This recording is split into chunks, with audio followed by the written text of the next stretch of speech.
My name is Michael Thompson. I am the President and Chief Operating Officer at Unisys Corporation, and it is my great pleasure to welcome you all to today's event. Really appreciate you making the trip out here. We have a great group, and hopefully we're in for a great session. This is the second of its nature that we've done. We did one in New York in May, and really hope that this one is equivalent to that one in that we really had some great interaction and some good dialogue. So welcome. Want to start by thanking HBR, specifically Amy Bernstein, the editor-in-chief at HBR, as well as the entire HBR team. It's been a great pleasure to partner with them. They've brought us really a wide variety of perspectives here to talk about the technological advances that we're all facing and how they impact business. So HBR does a wonderful job of really balancing interaction and innovation and using actionable insights. And I think you'll find that that balance is underscored in the meeting we have today. We have some real experts on the panels. We have some folks from industry. We have forward-thinking analysts involved as well. So I think we're going to get a really good balanced perspective, and I hope that you see that as well. From Unisys's point of view, this is not a sales pitch from our side of the house. This is really about bringing thought leadership to our clients. We spend a lot of time really thinking about innovation and how we can help our clients make breakthroughs in their environments. So our digital workplace solutions, our cloud solutions, our AI solutions, and logistics solutions are really about how we can help our clients succeed. And so looking around the corner really helps us think about how we can bring innovation to them. And this forum is really about one of the ways that we do that, to try to have that thought leadership and bring that to our clients. So again, I hope you see that balance throughout the day. We have 4 great sessions for you today. We're going to be talking a bit around the future of work. We're going to be talking a bit about AI and the components of AI and how they're disrupting business operations and strategy. We're going to talk a bit about the return of investment for AI generation that we're all facing today. And we're going to talk about some cloud best business practices. So really looking forward to the dialogue. Again, there'll be Q&A on every session. And we invite you to really think about your questions throughout the day.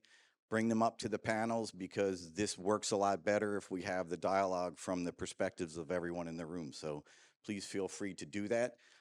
Without further ado, I'd like to introduce the first speakers or panelists today. We're going to be talking about their reimagining work, and I have Amy Bernstein, editor for Harvard Business Review, and Tomas Chamorro Primuzek, also an author whose book's in the lobby for you to take when you leave. So please welcome Amy and Tomas to the stage. Good morning. So good to see everyone here today. Thank you, Mike.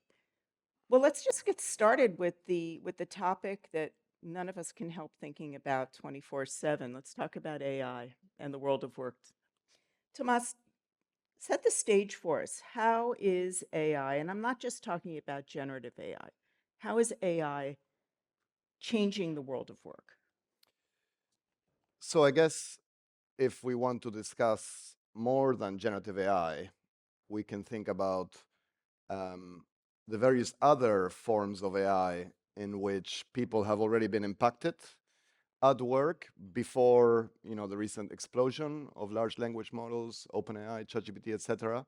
I think that's actually quite a, I would say, rather than a productivity tool, it's an unproductivity tool. We're all massively distracted because of, the mass avalanche of algorithmic nudges that interfere with our day-to-day decision making at work, whether we're working from home or at the office.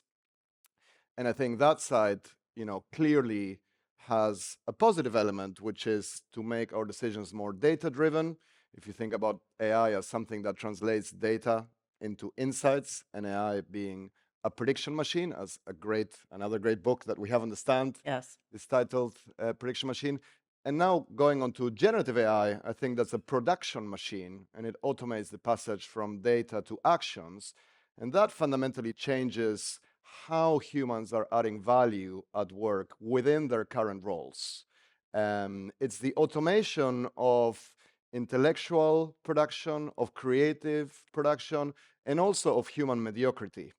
Everything that isn't that creative, low-value tasks that are boring, we are outsourcing to generative AI, which actually is a bit risky because we might actually end up automating part of our jobs in doing that. Okay, let's back up to that point about mediocrity. Say more about that. Well, the reason why generative AI is good at producing so much content that even according to the original Turing definition of AI, if it can fool other humans into look like human content, is that so much of what we produce, even in the realm of knowledge work and intellectual ideation, is very predictable, right? So if you had started this session saying, give me 5 jokes to warm up the audience about AI and humans, it would have given you something that you go, yeah, it's correct, but it's not that funny. Yeah. But it can also give you 100, and most of us would struggle to produce 1 or 2 funny things. Right. So I think, it really is redefining expertise, because if something can be automated and produced by a machine, our expertise is whatever additional delta or additional extra we can say to others that isn't produced by a machine, or our ability to find errors in those insights, and it's actually pushing us to create what's creative is something that cannot be produced by generative AI. And this, is obviously the biggest challenge, because when we hear common discussions of AI, they're dominated by 2 extremes. One is the apocalyptic extreme. We're all going to become irrelevant and we're all going to be automated, without even mentioning, autonomous killer robots, etc., even without going that far. But there's not going to be any work for us because AI is going to do everything, which is at odds with anything that happened before in any previous industrial revolution.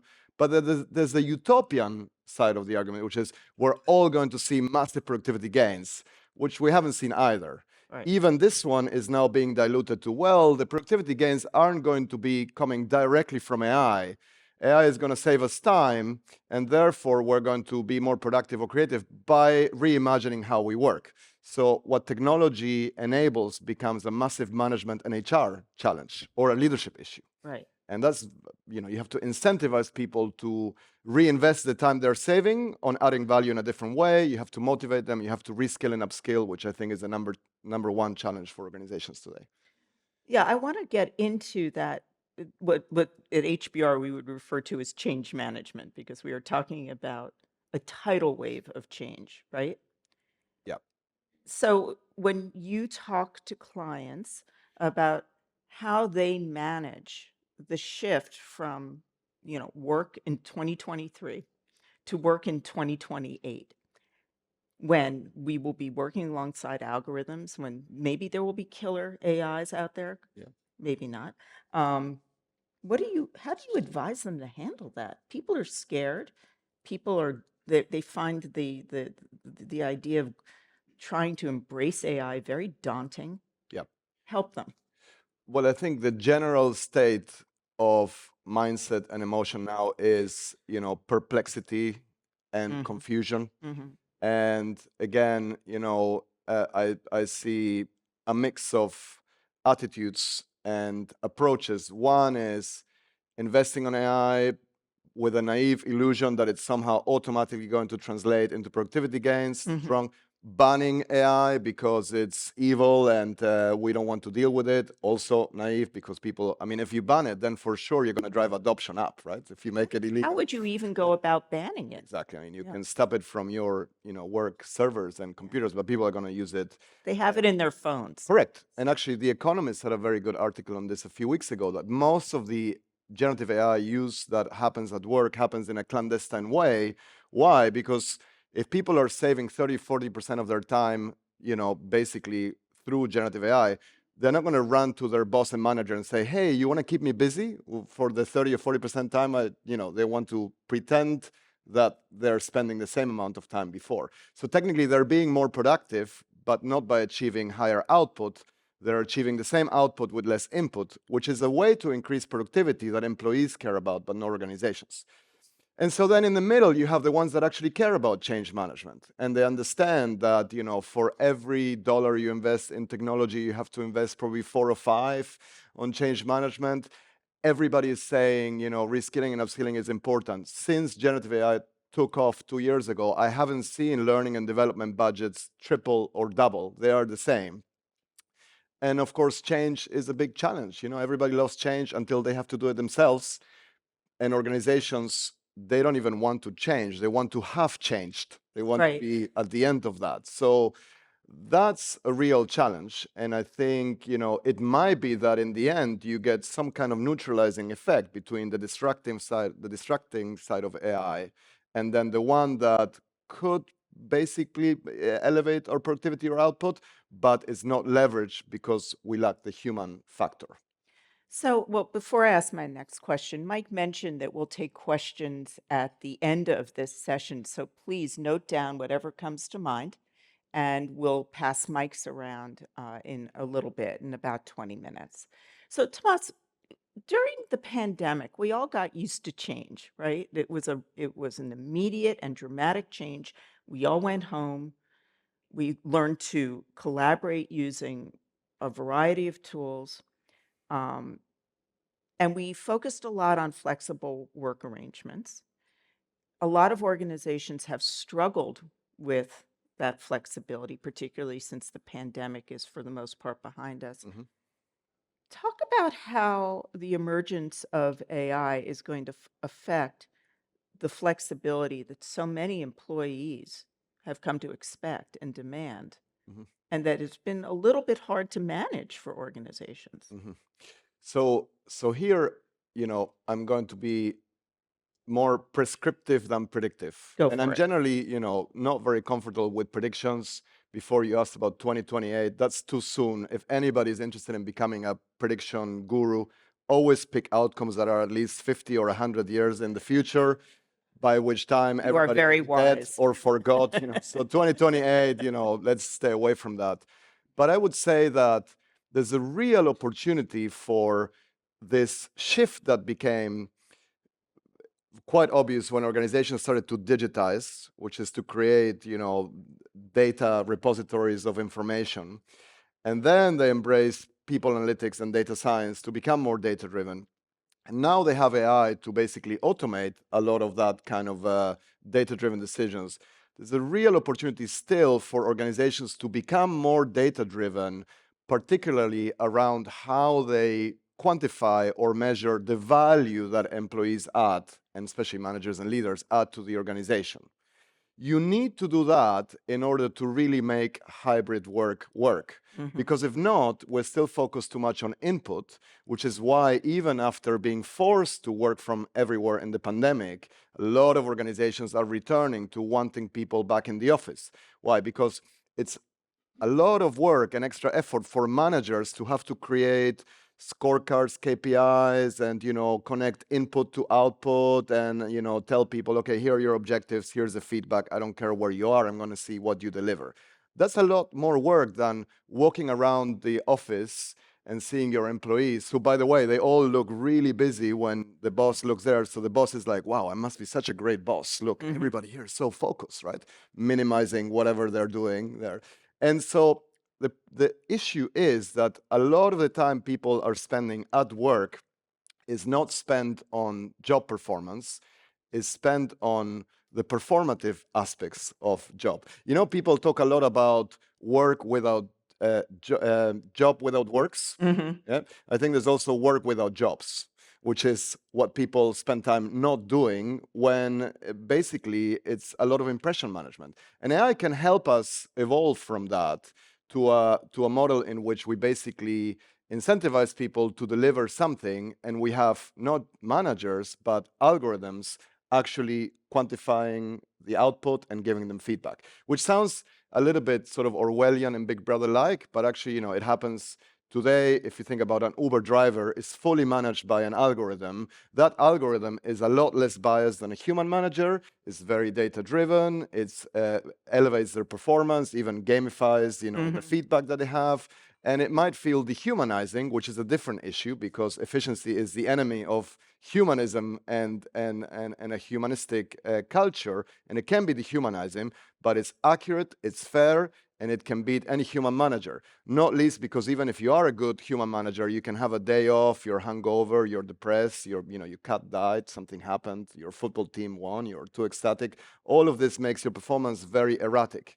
AI can be, and again, I mean, I'm sure, does anybody here use some wearables, smartwatches or rings, etc., to monitor? Raise your hand if you're in the quantified self movement, which is a very old way. So that's managed by AI. I have my Aura ring. I know when I had too much to eat or drink last night. On the next morning, I don't check my statistics because I feel guilty that my ring is going to be annoyed at me. And so like that, AI can do that at scale.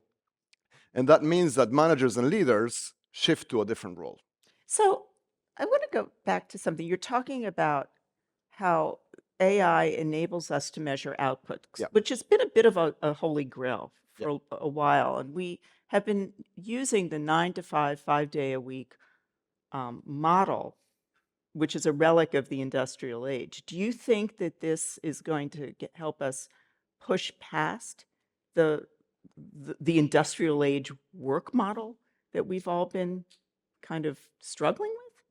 So again, I'm prescriptive. I'm saying it ought. I know I'm It pushing should. you to predict, But but will it by 2028? No, but a little bit by later. 3050. Yeah, much like if you ask me, shouldn't AI disrupt and change universities and education? Because people are still, I met a colleague the other day who went from being extremely proud of her son who entered this top law school to being sort of like upset but also ambivalent because her son said, I did all my essay with ChatGPT and I got an A. I said probably the professor graded it with ChatGPT as well, and but I think that will happen a lot. Again, at work, if people are saying, wow, I created this PowerPoint presentation now in 5 seconds. So imagine if people go from creating 50 decks a year to 5,000 or 500. Okay, that's a nightmare. Yeah. So, I mean, it will just automate it because then you have my AI reads your AI deck, and then we have to work out what to do, right? So I'm saying it's naive maybe to think that it will happen because 9 to 5 has been around for, 100 years Right. since assembly line, etc., began. But I think it should, and it ought to. And of course, some companies are already doing this, and we see that they have higher levels of engagement, for sure, higher levels of productivity, and that they can make hybrid work because it's not about where you are. It's about trust and flexibility. People want to perceive that their managers or employers trust them, and flexibility is an indicator of trust. Yeah. But in exchange, managers and leaders want to trust their employees. And they can only do it not, you remember these stories in the beginning of the pandemic when some companies said, oh, can we put cameras to see if women Yes. are really breastfeeding or if they are actually, not, I mean, that Come for on. sure won't work, right? Yeah. That for sure won't work. So I think it's about trust, and a good way to mitigate or address potential trust deficits is to be very clear about what needs to be done and whether you achieved it or not. And then the rest, becomes sort of like, yeah, come to the office to socialize, to lubricate social ties, etc. We can all differ in our needs, how much needs for connectedness we have, which, by the way, is one of the other challenges because historically, if you have 9 to 5, it's all the same. Right. So there's a perception of equity, even if people actually don't all like that. If you have to personalize your approach to managing people, and I have 4 people in the team and one, it becomes a little bit another problem, yet another problem that managers need to address. And already they have to know about diversity, inclusion, AI regulation, productivity, hybrids. So they're already overwhelmed, and we underinvest in them. Yes. So talk about you kind of flicked it at a couple of the misperceptions we have about AI. What are some of the others? Other misperceptions I think about AI are, well, I think we need to address the one that it's going to kill jobs, automate professions and careers, and lead to massive unemployment. If we look at anything that has happened in the first wave of of this digital revolution and all previous industrial revolutions, you see that that is not true. Bless you. AI eliminates very few jobs. It mostly eliminates tasks within jobs, changing the skills constellation needed to perform those jobs. When it eliminates jobs, it creates more newer jobs at a faster and higher rate. Japan and South Korea are the two technologically most advanced economies in the world. Unemployment keeps on going down and down and down, even though they have automated everything. They have robots for everything, and and still unemployment goes down and down and down. So I think that's one misconception. Another misconception, I think, is this notion that that it adds value automatically or directly. I think, in fact, it devalues tasks. AI in the near future, maybe even 2028, will be as common as Wi-Fi, even if AI today is probably in the dial-up phase. We haven't reached the Wi-Fi phase. I'm talking about generative AI specifically. But if it becomes like Wi-Fi, everybody uses it. It's not going to be something that gets you a job. It's not going to be a skill that you list in your resume.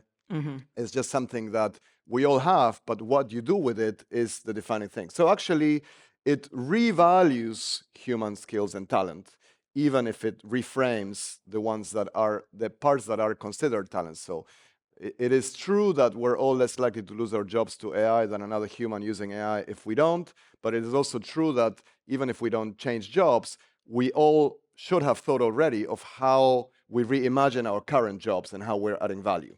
Probably a lot of the things that were repetitive, boring, and already, we don't need to be doing, and we can be doing through AI or with AI. And then I think, this brings the final, it's maybe not so much a misconception, but it's the fundamental problem that needs to be addressed, which is not whether AI is smarter than us or whether we are smarter than AI, but how can we become smarter with AI? So what I call the human-AI interface is the critical thing. And I don't see organizations, spending a lot of time on this, but that is the issue. Okay, I want to come back to that in a second, but you talked about how that this is potentially that the rise of automation, AI, Gen AI, is dehumanizing. That the presence of machines can be very dehumanizing, and at the same time, you've alluded to the need for connection, the human connection. So, tell us what the psychological implications are for organizations now, and how the people in this room should be thinking about that to mitigate some of the worst parts and to amplify some of the better parts. Yeah, this is a really good question. It's a very important subject. I think it's a given that in the near future we will depend on technology more, and that technology will be AI, this form or the next one. Already our interactions or a relationship with tasks and other humans are mediated by AI. Technology and productivity have the same definition, which is to do more with less or the same with less. Both are about efficiency, and efficiency is deeply dehumanizing. Even when you pre-order your coffee in Starbucks because you want to arrive and it has to be ready, and then the barista says, "Hi, Amy, how are you? Why are you wasting my time?" This is like, so the efficiency is the enemy of the humane.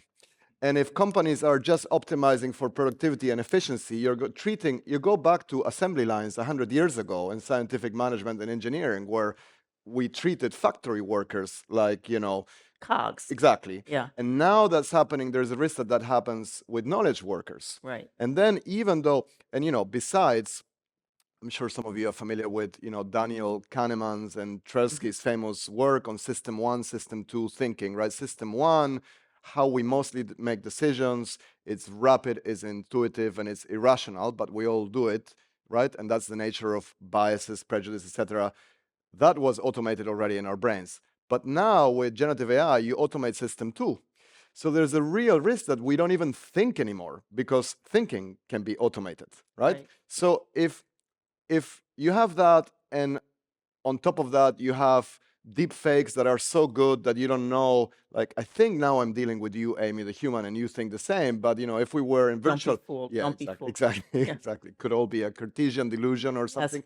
But if we're working from home, which is great, and being in hybrid mode and have flexibility, but then it's my deep fake talking to your deep fake, and we don't know again, it's very dehumanizing. You might end up in a situation where most knowledge workers who invested a lot of time in their skills and who are part of companies that offered a great culture actually feel a more inhumane experience with work. And I mean, look, we deal with a lot of recruiters, for example. At Manpower Group, we have something like 10,000 recruiters, 55 million job applicants. AI is great to help them match resumes with keywords, to improve the CVs, improve the cover letters. But where the value comes is now if recruiters use the type that's safe to actually have human-to-human interactions. And now we find that a lot of our clients, employers are seeing, oh, AI is hiring AI because a candidate can produce 5,000 applications that are all perfect, by the way. So you need AI to assess them. So maybe we go back to meeting for a coffee and seeing, or that's why there was an article in the Wall Street Journal on how referrals in social capital are now so important because there's noise, noise, noise. But aside from the noise, there's an inhumane element. So the short kind of solution, which is not easy, is that the more we depend on AI and technology, the more leaders and organizations have to rehumanize work and provide a humane antidote to that. Because ultimately, people are not going to want to work for you unless they can have some of their social connectedness and some of the social needs fulfilled, which is not yet, it can happen with, also studies showing on how ChatGPT can decrease loneliness, and some people might, have her-like experience and date chatbots, but it's not the same. For most people, it doesn't work. And that's the part that I see a lot of attention on investing in AI and what AI can do, but actually you need to have more attention on how we're going to humanize this culture or rehumanize work so that people don't feel that they're treated like productivity rats. So, what is expertise for a human being in the era of AI? Expertise for sure has changed completely, and I'm sure most of us here are paid for our expertise. Unfortunately, that has largely been commoditized. I'm sure some people have children that are going through expensive education and so expertise used to be about knowing the answers to a lot of questions. Now it's about asking the right questions. In the beginning of the Gen AI boom, we said, oh, prompt engineering is now a hotter skill than being, machine learning science. Actually, AI has already learned to prompt itself because we have all prompted it for so long that even prompts have been automated. Right. So expertise is about identifying the errors in AI. If you have expertise in an area, it will take you 2 minutes to work out, okay, this is wrong, this is wrong, this is wrong. There's a lot of kind of schadenfreude around that. Oh, AI is so stupid because we found the 1% of cases where we know more than it. Actually, 99% of cases, it knows more than we do, especially on breadth of topics. It's in its infancy. And it's in its infancy as well. And so I think expertise is about identifying the errors, identifying when AI is hallucinating, which is, of course, a euphemism for bullshitting. We are very territorial about this, by the way. We thought bullshitting was a unique human trait, and now AI can do it. Even our bullshitting ability is predictable to the point that, and then expertise or being smart becomes knowing what to do with the insights and going from insights to actions. It's a bit like in banking or financial services. They all have access to the same data, to the same insights, but decisions are still different. And so that's what's left might be talent, and that's what expertise is. And of course, we can all really hope to amass expertise in a really tiny, tiny niche area. And then, of course, we need to persuade others that actually we have expertise. I see a lot of, lawyers, consultants, etc., that are basically copying and pasting ChatGPT answers, and at some point they're going to be found out. So why am I paying you a lot more than the insights I can get for free? Well, maybe it's less risky if you are from this company or from this brand. But ultimately, you have to social proof is really important. And social proof at a certain level might be okay, but if you're just starting, it's really difficult, right? Right. And what does social proof look like? Well, it's still, unfortunately, still conflated with, social capital, which is a euphemism for nepotism and privilege. Right. So, then we get to credentials. Trust me because I went to Harvard, or trust me because this and that. But notice there is a backlash against all these brands and institutions now. And even before generative AI arrived, we saw a lot of employers, most of our clients saying, why am I paying so much money to hire these entitled graduates with top credentials when they don't know anything of what they need to do in the job? So that was true before. Now it's even truer because education is no longer a proxy of social proof. It is not even a proxy of skills. which is, by the way, mostly what it is, right? The top institutions in the world, the top educational brands, have never proven that they're doing anything to advance expertise or to develop skills. All we do is trust that they hired the smartest, richest, and most driven people in the world, and that they haven't done anything to decrease any of these things after 3 or 4 years and $1 million later, or $500,000, but it's going to get to that. So there's real pressure on institutions to develop something that contributes to social proof. Otherwise, it's word of mouth, referrals, etc., but that's not very scalable. Right. So it seems like Again, we are recruiters, and fundamentally we are in the referral business. right. Here is a person, trust me, they're good, they're reliable, I have data or I know, and if it works, you come back to me. If not, not.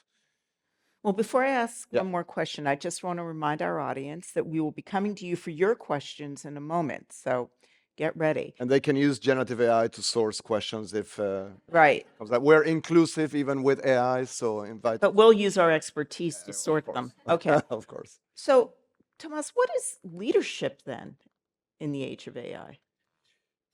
Another big question, not least because most people are appointed to leadership roles. I was just suddenly thinking about political elections, but we'll leave that Oh, aside. God. In early. organizational leadership or corporate roles because of what they know, because of their experience, because of their credentials, and all of that, which I call the IQ side of leadership, is being disrupted, right? Is being, and in fact, the more you have that, or the more you think you have that, the less coachable you are, the less humble you are, and the less likely you are to display curiosity and to actually develop that. So that's now disrupted by AI. What is left is the EQ side. So not just in the future, we've been saying this for a while, in the past and in the present, a leader adds value by being somebody who inspires, who connects, who engages, who motivates.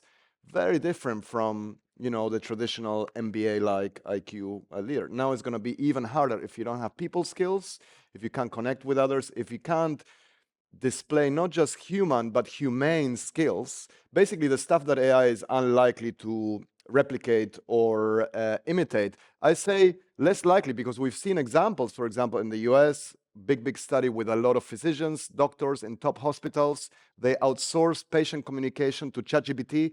Patients experience higher levels of empathy when they were dealing with generative AI than with the doctors. Not that the doctors cannot display empathy, but they're not paid for that and they don't have time for that. So Right. imagine that in management, if you're not polishing or harnessing your human and humane skills, you won't be an effective leader. Fundamentally, it's about bringing people together and actually creating a synergy between a group of people, turning them into a high-performing team. The data side and the IQ side of the equation will be done by AI, so it's about the human touch. They're going to look more like great, team sports coaches than I don't want to say stay away from politics, but it keeps on. I keep on Yes. thinking of example than traditional managers. That technical experts or traditional. But those human skills, the relational skills, the EQ constellation of skills, those are the hardest things to teach. So where does that leave us? The hardest ones, and often, in my previous book, I talked about this. We often actually select for low levels of those skills. We select people, who actually have low empathy, low emotional intelligence, who are in it for themselves, they might be able to fake social skills in short-term interactions because they're narcissistic or psychopathic, but they're not emotionally intelligent. And coaching and training work when you have some potential. Right. When you are, if you have very little potential, it's going to be very, very hard and expensive to coach you. And fundamentally, humility, self-awareness are critical aspects of emotional intelligence and of coachability. If you appoint people who think they're amazing when they're not, who have no self-awareness, who have not, no amount of coaching will make them better.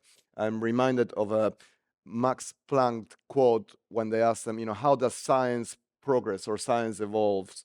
He said, science evolves one funeral at a time, and leadership development evolves one retirement at a time or one, firing at a time, because some people, they just cannot develop And that's the issue. So I think massive reshuffling maybe is the way to improve on this. And of course, top-down influence on organizations via leadership is the most impactful one.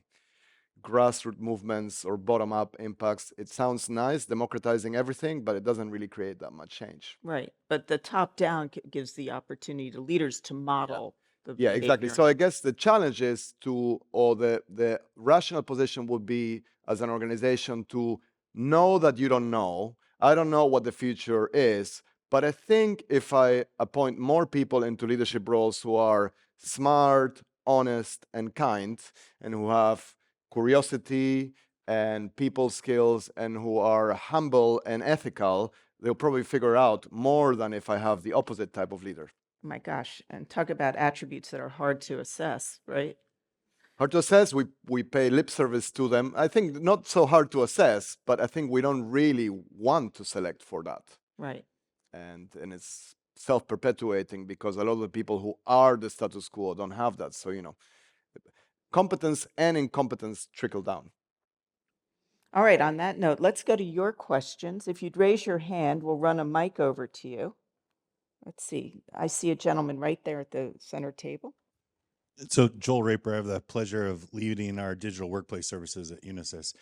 Something that resonated with me and keeps me up at night is this concept of AI impact. In my world, we see Microsoft Copilot. The biggest usage for it right now is Teams transcriptions of meetings. But what happens in a world where you don't attend the meeting, you get the transcription, and nobody attends it, and it comes up? And so I think about this quite a bit.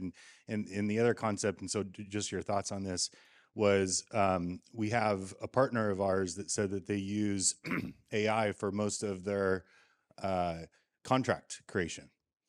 At what point, how are we building the skills for the person to actually do the above and beyond of the contract if they never did the earlier work and cut their teeth on the early knowledge? Yeah. Great question. I think, first of all, to answer the first part, I think that would be a wonderful world, a world in which, fewer people attend meetings and there's fewer meetings. And I think that's a great example of how AI removes stuff or commoditizes stuff and devalues things. Let's face it, most meetings didn't really have that much value already, and there's a lot of people attend. So I think summarizing, abbreviating them, maybe you end up with more information that only AI can process. You're training AI even more on knowing what goes on there. So, I was with one of the large consulting firms not so long ago, and when I talked to the CIO, and they told me we fed 50 years of PowerPoint slides and documents and emails to AI, and our own in-house trained generative AI model now can answer all these questions. And I said, is it better than the best consultant that you have here, or how is it? And the CIO said better. The consultant said, no way, it still cannot, even though they're selling it. So I think it's a better way, but we still have to it's a better world, but we have to figure out what do we do with our time. And there are two options, not work or work.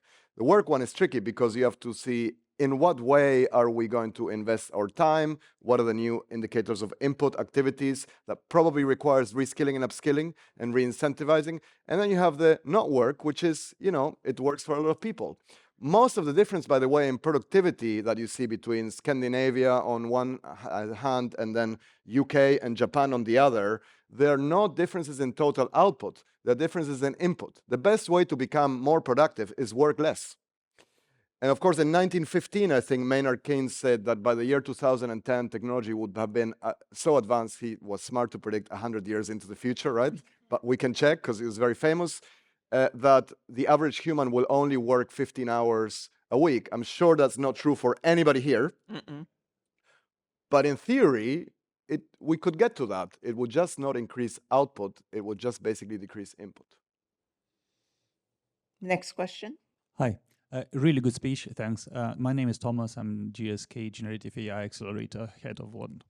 So you mentioned one phrase about the human AI interface.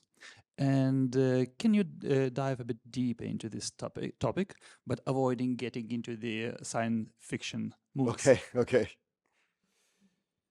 Well, so I think first, on a high level, is treating, and now everything is a copilot, right? All forms of AI are copilot. But, it's basically like It's understanding that this thing is sort of like an extension of our expertise, our intelligence, and that it can complement and supplement some of the things we do, right? It means that for the average person, even in knowledge jobs today, their closest team member will be AI, not another human, right? And even if it's another human, they're using AI, so there's always three. And that actually, that's the famous Princess Diana phrase. It's three in the relationship, right? Us and the AI. And then once you get to the nitty gritty, it's really, I think, the upside is that barriers to entry to this technology are very low. You don't need to understand how large language model works, or even like some of the issues of data training, etc. But I think some education on how to treat the information and how to know whether something is ready for wider consumption or not is important. And then comes the most important part of the human AI interaction, which is to know what skills I need to develop in order to become more augmented by AI. And that, I think, you cannot do automatically. You need some guidance, to do that. There needs to be, and especially if people are not very good at understanding the fit between the skills they think they have and the skills that the market wants. It's always been very, very complicated. Now it's even more because AI is in the middle. So it's a little bit like, knowing what should I be harnessing, developing, and how. And by the way, you can, even things like EQ, empathy, you can treat ChatGPT or other forms of generative AI as your coach and interact and do that, just like it can help you prepare for interviews and help you improve your negotiation, whatever. But inevitably, there's a lot of noise. And in order for you to be positively augmented by not the noise, but the signals, it requires practice, training, and guidance. And we haven't touched on this, but fundamentally, there's two positions. This will be a massive equalizer. It would help people that have no education, not access to technology, whatever, become really good. We've seen the studies that if you're a novice who has access to generative AI and you're pitched against an expert, the performance gap between the expert and the novice decreases by 50%. The problem is the expert is going to use AI better than the novice and a better version. So, I think inequality will increase, even if there are also absolute gains for people who are at the low end of the spectrum, which is what's been happening, in general in the world when you look at poverty reduction, skills, education, and so on. So I think and there are probably other dimensions of the interactions, but fundamentally it's like working out how can I become more employable if I use this tool, and how should I be using it in order to persuade people that what I'm doing is better.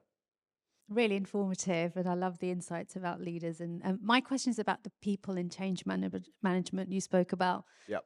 How you need to invest. A lot of our colleagues are saying the pace of change is so fast. Yeah. There's always something new to learn and the new ways of working.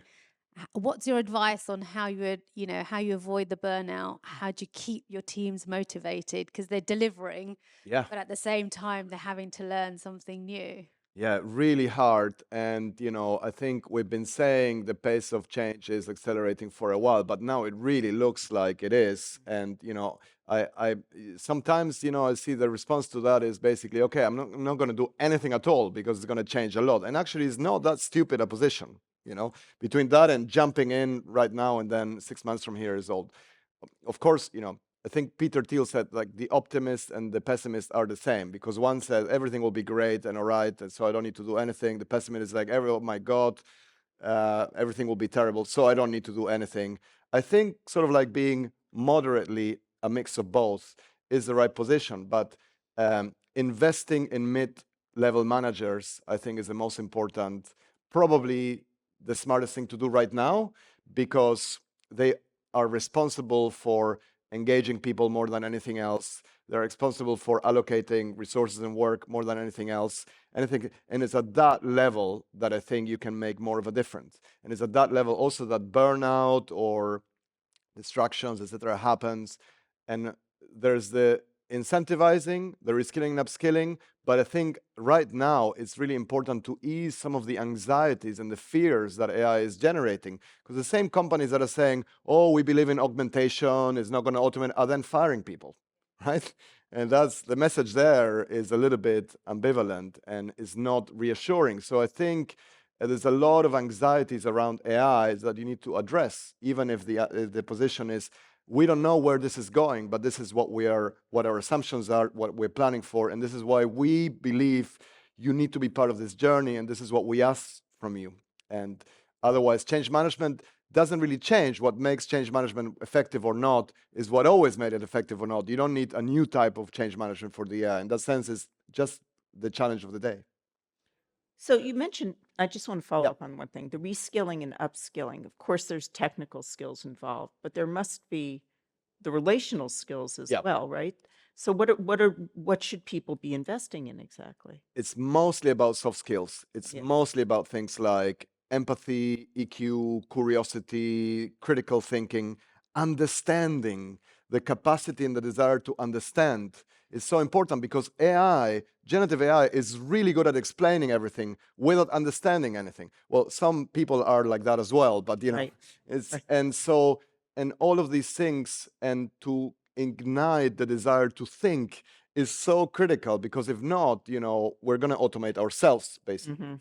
And I'm very enthusiastic about the fact or the prospect that the current new or renewed wave of enthusiasm for skills-based hiring is not just a fad and lip service, because I see organizations truly starting to ignore or de-emphasize resume and hard skills and educational credentials, which is really good. But really what's needed is to hire for potential. Mhm. What is your likelihood to develop these people skills, to display curiosity, etc.? Because fundamentally, we want to look at what people could do in the future, not what they have done in the past. And there is now a disconnect between what you've done in the past and what you could do in the future. And so with that, I think, hiring managers who have the potential for these soft skills is really important. And then, the same for them and the employees. Although at team level, you need a composition and you can have, more heterogeneity, etc. It's almost the only bet we can make, because I think an honest and self-critical position is we can never know what tomorrow's jobs will be, what tomorrow's hard skills will be. We have all these predictions, etc., very granular, but they're mostly wrong. Having said that, we can be sure or quite confident that if we bet on people who can learn fast, who can work well with others, and who are driven, not pathologically driven, but driven to drive value for the organization, they're probably going to work it out. Mhm. And we're probably going to be better off than our competitors. And so it's betting on potential and on the softest side of potential, which might be the hardest thing, that is really important. Let's not forget what we also can ignore, which is, technical expertise, hard skills. So actually, we are subtracting a lot, even though we have to add something new. So it's a really, really good question. How about one more question? We have a couple here and one there. Okay, you choose. She has the microphone, so it's the other people have kind of been deplatformed automatically. Not my choice. Sorry. Fascinating conversation. I'm interested around the trust aspect on Yeah. AI, and I've seen a couple of examples of that recently. So you gave a really good analogy earlier about a friend paying for her child's law degree. I'm doing exactly that. Yeah. In fact, Yeah. he was sitting his exam yesterday. As part of that, he had to put his paper through an AI tool to make sure he hadn't used AI to generate Yeah. it, Yeah. which just blew my mind. But also, as an organisation, we are being asked to declare in any of our submissions how and if we've used AI. Yeah. And there's a real trust piece coming in to say, if you've used it, we're kind of devaluing or we're questioning the validity of what you've put in. So just interested in your sort of thoughts around that. Yeah. So I've been thinking a lot about this recently, and actually my next book, also with HBR, is on authenticity and touches on these issues. I think it's a fallacy to make people declare it, because if you can't tell the difference, then it's like it means that the original is not that good, right? And so the attributed value of something can depend on actual value or on symbolic, etc. things. The other one is an artifact, right? The latter is an artifact. Now, there's a component of trust that I think is more important, which transcends, the production or the output of things, and is trust in each other, right? Trust in each other. And I can trust you as a coworker, even if I suspect that you sent me an email and it wasn't you and it was with Koba. And if I ask you, did you really type this? I'm okay with you saying, yeah, it was me, and it's a small white lie. Because I think fundamentally trust is, can I depend on you for important matters that aren't these things that AI is really trivializing? So I think we should not be shocked that AI has exposed the triviality of a lot of tasks. We should really celebrate it. But then the work starts, because we have to work out what new, valuable, interesting, creative things are we going to invent. It's as if Spotify or Netflix created an AI that automates all the movies that you can watch and all the music that you can listen. If that happens, I don't think it would kill human creativity. It would push humans to develop the next thing. And that's, it's a big challenge. It sounds like a great opportunity, not opportunity in the HR sense, which means it's like something that is wrong, but actually a real possibility, except human beings throughout their evolution have never invented any technology to work harder. We have always done it to work less, and efficiency is also a euphemism for laziness. So I think we need to avoid laziness, and that's not an automatic thing. And maybe you have that bifurcation when, in fact, for some, this is a wonderful thing, and they're going to be more idle more the time. And for others, it's, I have faith in human creativity, but it might take a little bit of time. More than 2028, I would say, maybe 50 or 100 years. All right, noted, noted. Well, I'm afraid we've run out of time. Tomas, thank you so much. And thank you for the great questions that you offered up today. And I believe there's a break. Yeah, and please pick up a copy of my book, which is there. If you don't, given that it's free, my ego will be severely wounded because it's free, right? Okay, so preserve Tomas's ego. Thank you. Thank you.